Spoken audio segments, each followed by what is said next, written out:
nëse do me pas edhe një gjini, do të gjinis mashkullore, shkencëtarisht është vërtetu, është pranu prej shoqatave ndërkombëtare, normal ekziston një, me thonë, ligjërisht në vende ku nuk guxon të zbatohet, një prej aty në është edhe vendi jonë, do të thotë në mënyrë shkencore, ne kemi të ndalu me selektimin apo përcaktimin e gjinis, teknikisht, po ka vende tjera ku mundën me realizu. Paulina, pse mendon që kemi pyrje si popull me i besu këtyre miteve, kalendarit hënor, kalendarit kinez, kur shkenca e thot krejt të kundërtën, asnjëra për këtyre mujve magjik nuk e përcakton gjinin.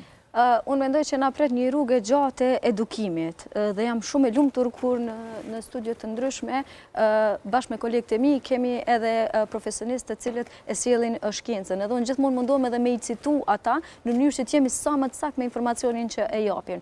Pra, na kemi problem me mënyrën që jemi rrit. Jemi rrit duke besuar në metodat e gjysheve tona që unë jo të gjitha po i hedhe në ujë sepse diçka ka funksionuar edhe te ato, por që shkenca tashmë ka evolu aq shumë.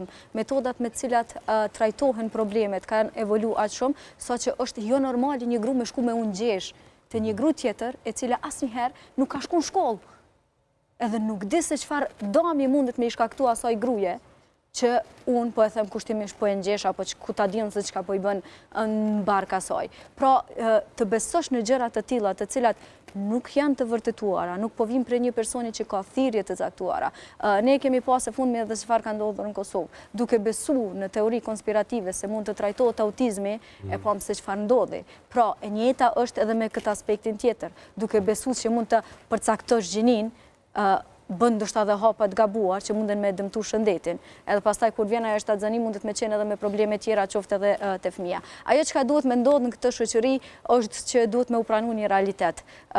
Çiftet sillin apo nuk sillin fëmijë duhet me u marrë me veten. Por që ende te ne drejtohet gishti te gruaja me domosdo. Lindje me prerje cezariane, nuk jemi mjaftueshëm e fortë. Nuk ushqeve me gjë, nuk jemi mjaftueshëm non. Nuk me të shtazon shpejt masi që je martu, problemi është te. Po qon beba, nana është fajtore. U ktheve në punë, çfarë nana e keqe. Pra, çfarë faji i madh vjen mbi supet e grave.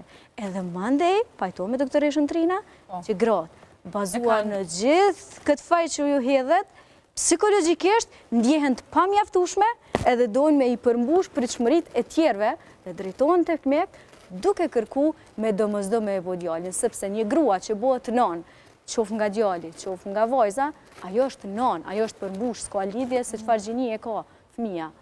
Por ajo do një përmbush të tjerët. Ajo do një mbyll ato vrimat që vazhdimisht e hajnë çdo ditë nga pak. Prandaj unë them, lirojeni veten dhe jetoni për veten. Eduard, përmendja doktoresha këtë pjesën që gratë janë ato të cilat kanë dëshirë më shumë që me lind djalë. Në të kaluarën, a ka qenë kështu e njëjta, apo më herët kanë kërku burrat që të kenë një djalë dhe një trashëgues, sepse më kujtohet ashtu edhe nga përvoja jem, kur unë kanë lind mas 2 motrave, babi ka thonë, kur ja kanë jap lajmin që është djalë, ka thonë, okej, veç jeti shëndetshëm fëmia, tha, janë nisën motrat, do të më gëzut, ka lind djalë, tha, unë nuk e disha pse me bë çaq të madhe, kur me rëndësi është me kanë fëmijë shëndosh. Por tash janë gratë ato të cilat po kanë dëshirë që me pas një trashëgimtar, ndoshta. Ku është kjo dallimi mes... Ka arsyeve që i dha Paulina, Shkak që gratë përballen më shumë me presion shoqëror se sa burrat, për shkak që burrat edhe kanjëherë nuk e dojnë ose refuzojnë me u marrë me këto çështje, kurse gratë vazhdimisht kanë më u përballë me këtë presion, edhe mendoj po ajo që thave ka qenë edhe më herët, domethënë dëshira për me pas një djalë nuk ka qenë më veç dëshirë, por ka qenë edhe